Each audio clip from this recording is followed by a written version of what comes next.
Saudara-saudari yang dikasihi Tuhan, selamat berjumpa kembali dalam Inspirasi Rohani edisi hari Senin 25 Oktober 2021, Pekan Biasa ke-30.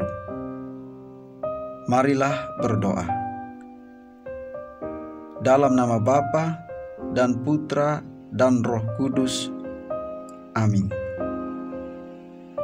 Saudara-saudari yang dikasihi Tuhan, inspirasi rohani hari ini diambil dari Injil Lukas bab 13 ayat 10 sampai dengan 17.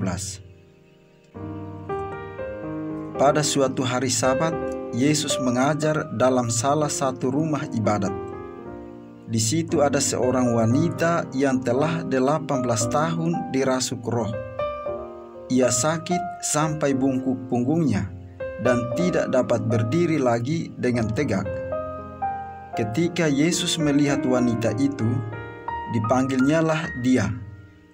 Lalu Yesus berkata, "Hai ibu, penyakitmu telah sembuh." Kemudian wanita itu ditumpanginya tangan, dan seketika itu juga ia berdiri tegak dan memuliakan Allah. Tetapi kepala rumah ibadat itu gusar karena Yesus menyembuhkan orang pada hari Sabat. Lalu ia berkata kepada orang banyak, "Ada 6 hari untuk bekerja. Karena itu, datanglah pada salah satu hari itu untuk disembuhkan, dan jangan pada hari Sabat." Tetapi Tuhan menjawab dia, katanya, "Hai orang-orang munafik, bukankah kalian semua melepaskan lembu dan keledaimu pada hari Sabat dan membawanya ke tempat minum? Nah, wanita ini sudah 18 tahun diikat oleh iblis. Bukankah dia harus dilepaskan dari ikatannya itu karena dia keturunan Abraham?" Waktu Yesus berbicara demikian, semua lawannya merasa malu, sedangkan orang banyak bersuka cita karena segala perkara mulia yang telah dilakukannya. Demikianlah Injil Tuhan. Saudara-saudari yang dikasihi Tuhan, fakta menunjukkan bahwa dewasa ini di kota-kota besar, kehidupan yang hangat seperti menyapa satu sama lain semakin sulit ditemukan. Masing-masing sibuk dengan urusannya sendiri dan tidak peduli dengan orang yang ada di sekitarnya. Nilai persahabatan diukur bukan dari hubungan keakraban, melainkan dari segi untung dan rugi. Penekanan segi kemanusiaan berkurang dan tidak mendapatkan porsi yang secukupnya. Saudara-saudari yang dikasihi Tuhan, dalam Injil, kepala rumah ibadat itu mengatakan bahwa ada 6 hari untuk bekerja.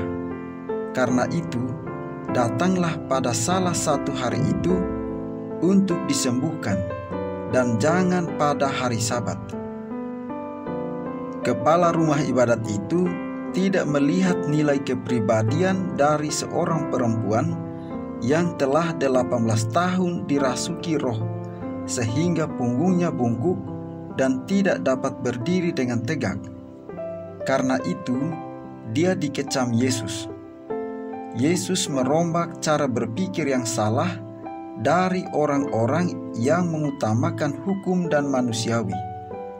Hukum ada untuk manusia, bukan sebaliknya manusia untuk hukum.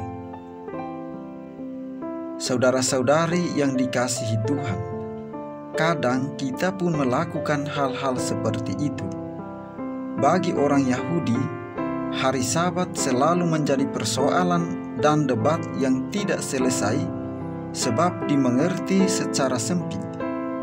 Allah sangat menikmati hari Sabat bukan saja untuk beristirahat, tetapi juga berkontemplasi melihat kesempurnaan ciptaannya, bahwa di sana ada kegembiraan, sukacita, dan kesehatan yang tetap.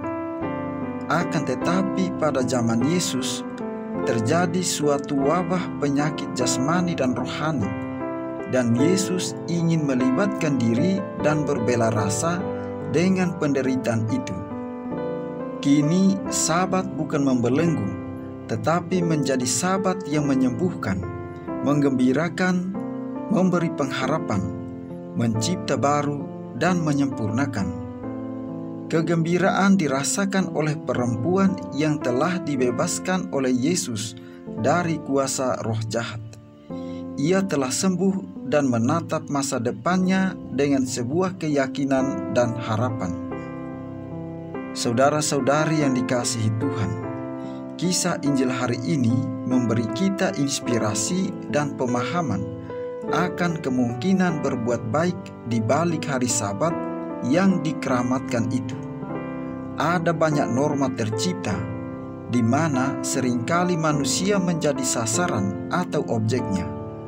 Norma sering tercipta demi kepentingan sekelompok orang saja, dan sementara yang lain sering menjadi korban. Hukum gereja dan perintah gereja bisa memberikan harapan dan kemerdekaan kepada umatnya dikala mereka mengalami kesulitan dalam hidup. Jika segala kemelut hidup diteropong dengan hukum kaku, peluang memperoleh pelayanan pastoral yang menggembirakan sepertinya kecil. Bagaimanapun juga, mereka adalah anak-anak gereja, anak Abraham secara iman.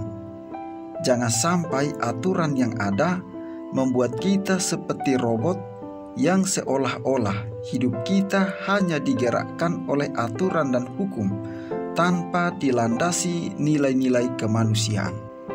Marilah berdoa.